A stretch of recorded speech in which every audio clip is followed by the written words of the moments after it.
Not all study strategies are made equal, and the vast majority of students study ineffectively. What are the 9 most effective study strategies, and how do we rank the best of the best? Dr. Jubal, MedSchoolInsiders.com. Each of the study techniques outlined in this video is a valuable evidence-based tool, but what earns the number 1 spot? Leave your guess in the comments. Let's work our way from 9 to 1. In our 9th spot is studying in small groups of 2 to 3 people. Any more than 3 people in a study group will result in more distractions than benefits. The reason studying in small groups is so effective is that it aids motivation and accountability. You have to follow through on your commitments when you plan a study session with someone else. And if you find positive influences to study with, they will hold you accountable. But this next part is important. You won't be able to study effectively with just anyone. Surround yourself with fellow students you can count on, who have similar goals, work ethic, and values to your own. The biggest downfall of studying in groups is the potential for it to turn into a hangout session. Don't mislabel the meeting. If it's truly a study session, save talking about the next season of House of the Dragon until after studying or another time entirely. When it's time to study, study. When it's time to play,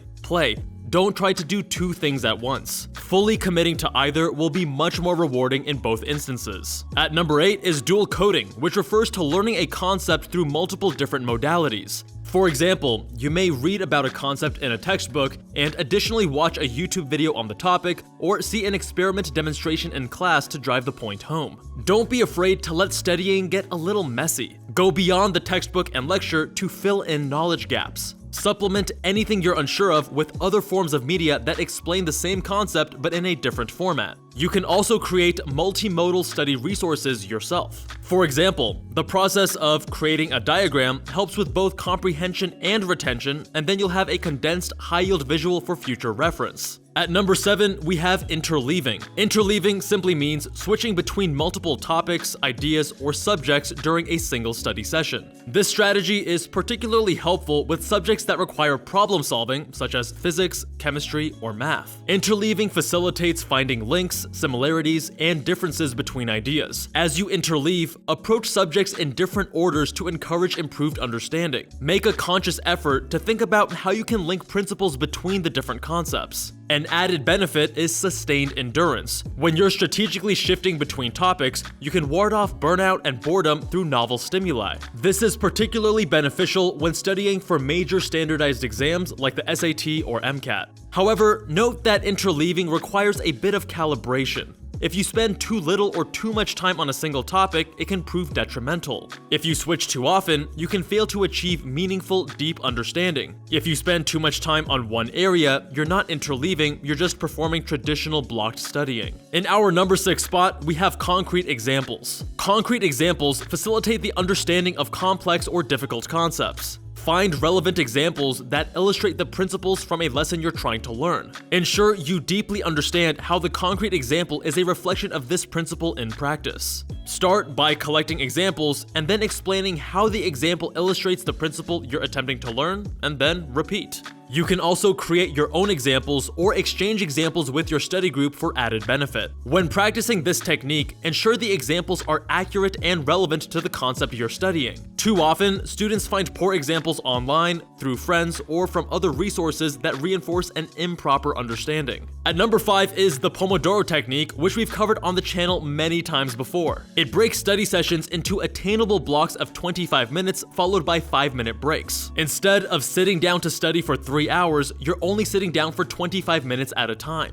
After 4 Pomodoro cycles, take a longer break of 20 minutes and repeat. 25-5 is a good place to start, but it's not a magic number. Pomodoro is flexible if you want to work in slightly longer or shorter sessions. The technique is effective because it helps you build momentum, holds you accountable, and ensures you are taking adequate breaks. Limit distractions to get the most out of the Pomodoro technique. Your aim is to be efficient, focused, and disciplined while avoiding external temptations. The whole point is 25 minutes of intense focus. Keep your phone on silent and out of arm's reach or outside of the room altogether to give absolute focus to the task at hand. To avoid the common mistakes students make when using Pomodoro, check out this video right up here. In the 4th spot, we have the Feynman Technique, created by the Nobel Prize-winning physicist Richard Feynman. The Feynman Technique helps you master and retain difficult concepts by explaining them to someone else as clearly and simply as possible. There are 4 steps to it. First, write the concept's name at the top of the page.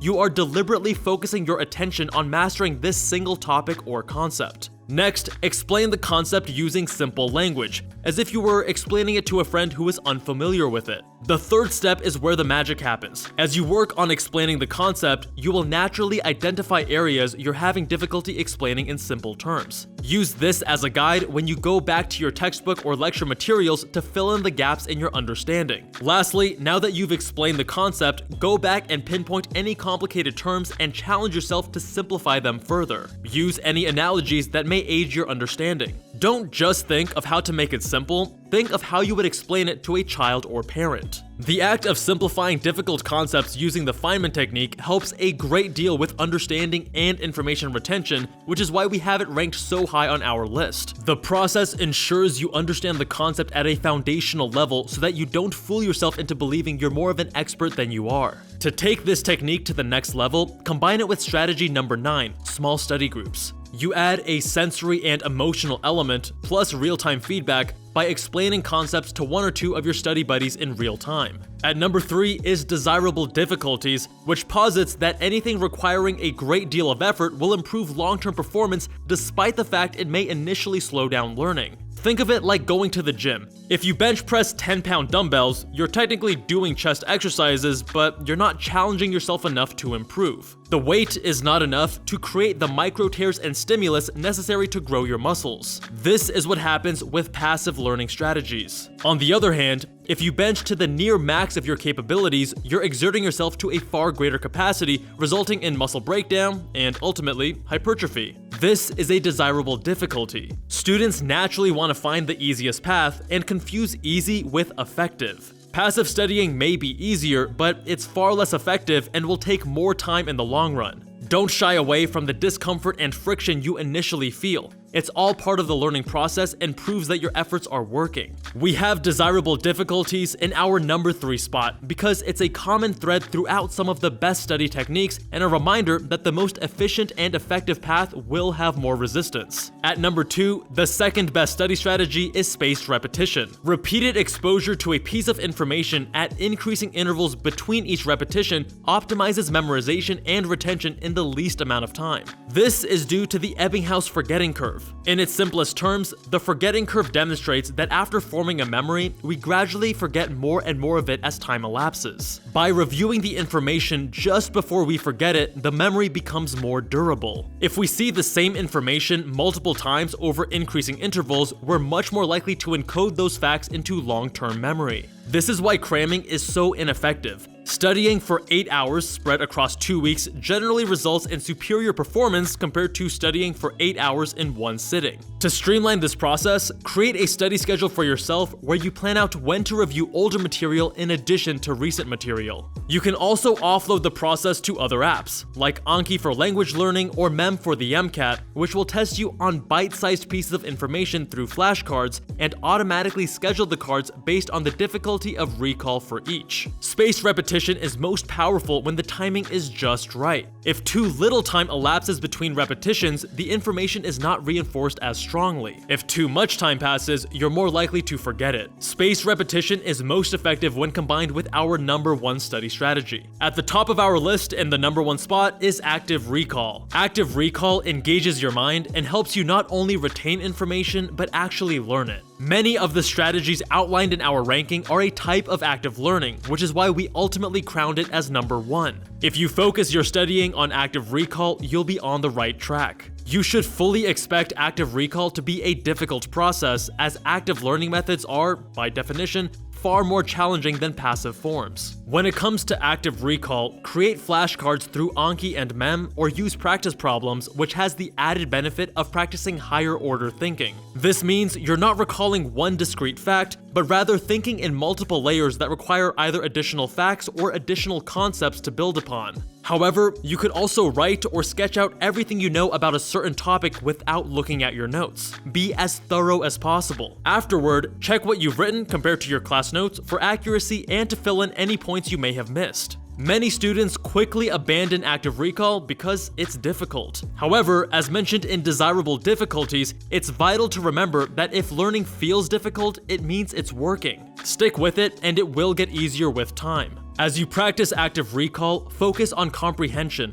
Do not study facts in isolation. You must understand the relation between ideas and how certain concepts are similar or different. This is something MEM has integrated by design. Lastly, remember to check your answers. If you are practicing recall without verifying the accuracy, you may be reinforcing incorrect information. Make active recall the ultimate study strategy by combining it with spaced repetition. These study strategies are a true powerhouse when paired together. All of the top study strategies we covered in this video are most effective when utilized in unison with each other. Study strategies all have their own strengths and weaknesses, and not every strategy will be the right one all the time. Tailor your strategies to the subject you're studying for. For example, for physics or chemistry, doing more practice problems and fewer flashcards is more beneficial, whereas when you're studying for history class, doing more flashcards is ideal. But there are some study techniques you should avoid at all costs. We previously covered the worst 9 study strategies ranked, check that out right up here,